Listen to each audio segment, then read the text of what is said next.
Good morning, San Diego. Thank you so much for tuning in here at 6 a.m. on this Wednesday. I'm Eric Connard. And I'm Netta Irampour. Thank you for joining us. We're getting you ready for the rain that's on the way. Meteorologist Evan Arani tracking this. Still got a few hours, right? Yeah, exactly. Got about 10 hours or so before we start to see these showers pop up. Right around that evening commute time. So 3, 4 p.m. we'll start to see these showers come on shore, starting in North County, making their way south from there. They'll definitely impact the evening commute if it comes anytime after 6, 7 p.m. You can see how those showers are expected depending on your placement. Again, starting in North County, moving south from there. Temperatures are going to be in the low 60s for the day today and even tomorrow, likely even cooler. Overcast skies for a good portion of the morning into the afternoon. Here's satellite radar imagery showing us where that storm is as it stands now, right over San Luis Obispo. Going to keep moving in our direction over the next several hours and make its way to us by that evening time frame. In the meantime, expect overcast skies to stick around with temperatures mostly in the 40s and 50s for the morning. Coming up, we'll talk about how much total rain this could bring us and what to expect into the upcoming weekend as well. Back to you.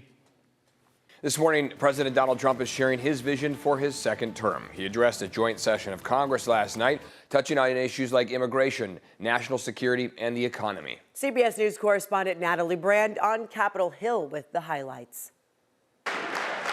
President Donald Trump got a rousing reception from Republicans. America is back. From the Democrats, there was dissent. Texas Congressman Al Green was escorted away just minutes into the president's speech. Members are directed to uphold and maintain decorum. During his speech, the president asked Congress for more funding of border security. Americans expect Congress to send me this funding without delay. He doubled down on cuts to the federal government. I imposed an immediate freeze on all federal hiring, a freeze on all new federal regulations, and a freeze on all foreign aid.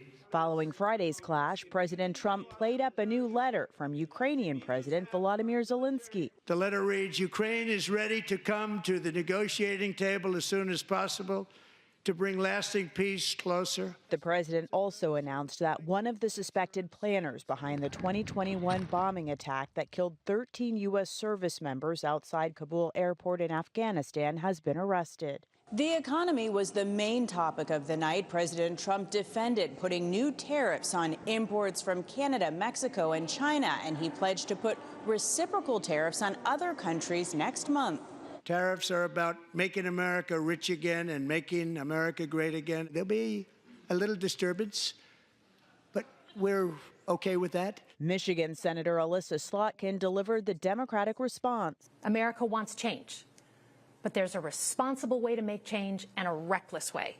A CBS News poll showed that a heavily Republican audience approved of the president's speech. Natalie Brand, CBS News, Capitol Hill. And now we are getting local reaction this morning to the president's address to Congress and the nation. CBS 8's Regina Yarita joining us live in studio here with more on what San Diegans and local leaders have to say about this. A lot of people weighing in here. Yeah, certainly a lot of people watching their TVs yesterday for this for this speech. But Americans nationwide were watching this address. This was the president's time to acknowledge what this administration has managed in the first few months and what the nation can expect moving forward. Well, some might have praised the president's recent actions. Others did not hold back to criticize. Senator Adam Schiff chimed in by calling out the Trump administration's potential plans on health care. Take a listen. I'm focused on what the president had to say tonight and the damage that he's doing to the country, which I think dwarfs what we've seen of any other president. It's been a lawless administration. They are willfully ignoring court orders. They are unlawfully cutting and have plans to cut deep into Medicaid, and the damage they're doing is going to be incalculable. And so here in San Diego, a group of residents gathered in City Heights to also watch his remarks live. You can see San Diegans here watching President Trump's speech to Congress as the president went over controversial topics like immigration, tariffs, and boosting the economy. It prompted criticism among residents, some people mentioning how change continues to happen. The reactions continued to pour in when President Trump highlighted signing nearly 100 executive orders since taking office for a second term. On immigration, he claimed illegal border border crossings last month were by far the lowest ever recorded. We spoke with El Cajon Mayor Bill Wells, who praised the Trump administration's local impact in San Diego. Trump's a negotiator. He's using these tariffs as negotiating tools. And while Mayor Wells applauds recent tariffs impacting Mexico, Canada, and China, local businesses here in San Diego who depend on imported products from these countries are concerned prices will skyrocket. Eric Anetta. Regina, thank you very much for the latest on that. And President Trump's entire speech is over on CBS 8+. You can download on your TV and watch for free. Later this hour, our political analyst will weigh in on the president's address. That's coming up here for you at 6:30.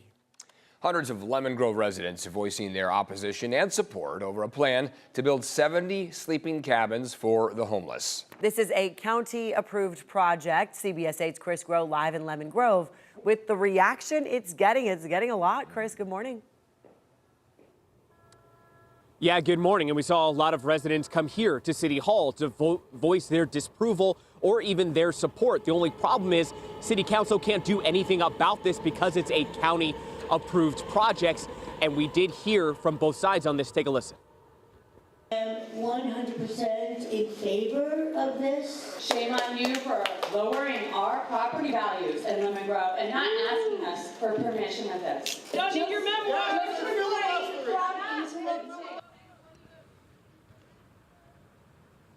And so this is a plan for 70 sleeping cabins for homeless adults that'll be on Troy Street in Lemon Grove. It's about a mile from two elementary schools and closer to a preschool, which many of these detractors have pointed out. However, the county has said that this is something in which participants here will be background checked, that sex offenders will be barred from participating, that there will be 24/7 security, so there should not be a risk to children.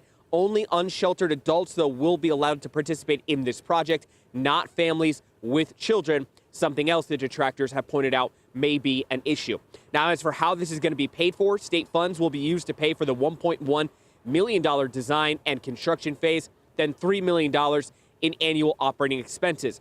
Now, as for what supporters of this plan are saying, they believe that the Troy Street project is going to help get the number of people that are unsheltered, living on the streets, into homes, into a place where they can try to get back on the right track.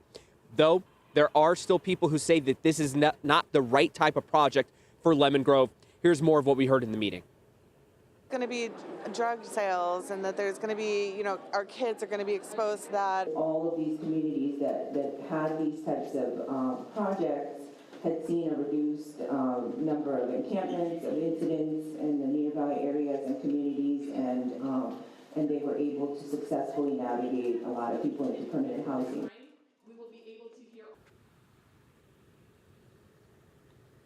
Now, construction is expected to begin in the summer of this year. However, it's not expected to be completed until about next year. Eric Anetta. Chris Groh, thanks for that. Today, the Coronado Unified School District is filing a new lawsuit on the ongoing sewage crisis. The district alleges Veolia Water was negligent with the South Bay wastewater treatment plant and claims they have hundreds of violations of Clean Water Act in the last several decades. Two other similar lawsuits were filed last year by the same law group.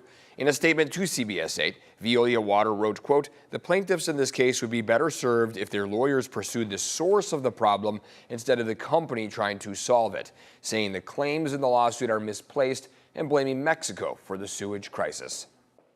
And now it's 6:09, and as people are getting ready for today, may not need the umbrella at school, perhaps, Right. but later. By the time you're picking the kids up from school, maybe, and beyond after that. So after about 3 p.m., we're going to start to see these showers pop up. They're going to move from north to south, and mainly around the northwest corner of the county. So Oceanside up first, moving toward the southeast corner as the day progresses. When we look outside right now, we're not doing too bad. 44 in Santee. It's chilly in some of our East County locations. 50 in Chula Vista right now, 52 in downtown San Diego. We're all struggling through a good portion of cloud cover for the day. Our chance for rain today is at 95%, so almost surefire there. And that, again, is going to start to really pick up by the afternoon and the evening hours. So before about 2 p.m., wouldn't be too worried about that rain coming to fruition. It's after 3, 4, and then especially through that 5, 6, 7 p.m. stretch that we'll have that rain popping up. Chance for rain starts to decline going into Thursday. We previously expected Thursday to be just as intense as today. Now it looks like Thursday is going to be more scattered, more of those smaller cells coming onshore as opposed to anything too widespread. Our chance for rain is really low going from Friday into Saturday. And then Saturday, Sunday, boy, we are just going to be under sunshine. No expectation of any wet weather in the forecast for this upcoming weekend, which is the plus side if you're making weekend plans. But it's not going to be the end of it for us. By early next week, another system starts to make its way onshore. When we look at your rainfall estimates, we're expecting around an inch.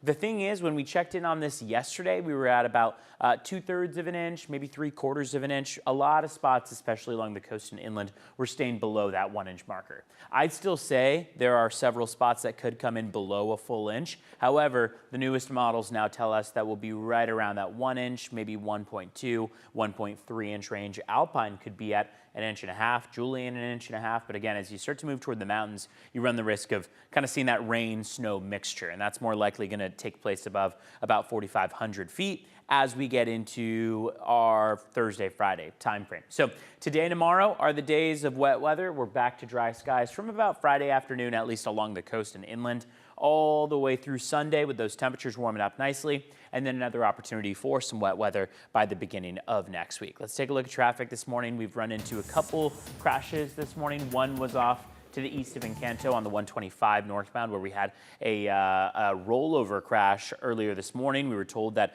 no one, luckily, was injured in that. You see on the northbound lanes of the 5 freeway as you make your way from the 54 to the 5 that we do have some stop-and-go traffic, a little bit of stop-and-go traffic as well as you get into Coronado. Let's take a look at your border wait times as well this morning, where at the San Ysidro Port of Entry, it is a 50-minute wait, so just under an hour. Going to take you longer to get across the Otay Mesa Port of Entry, about an hour and a half in total.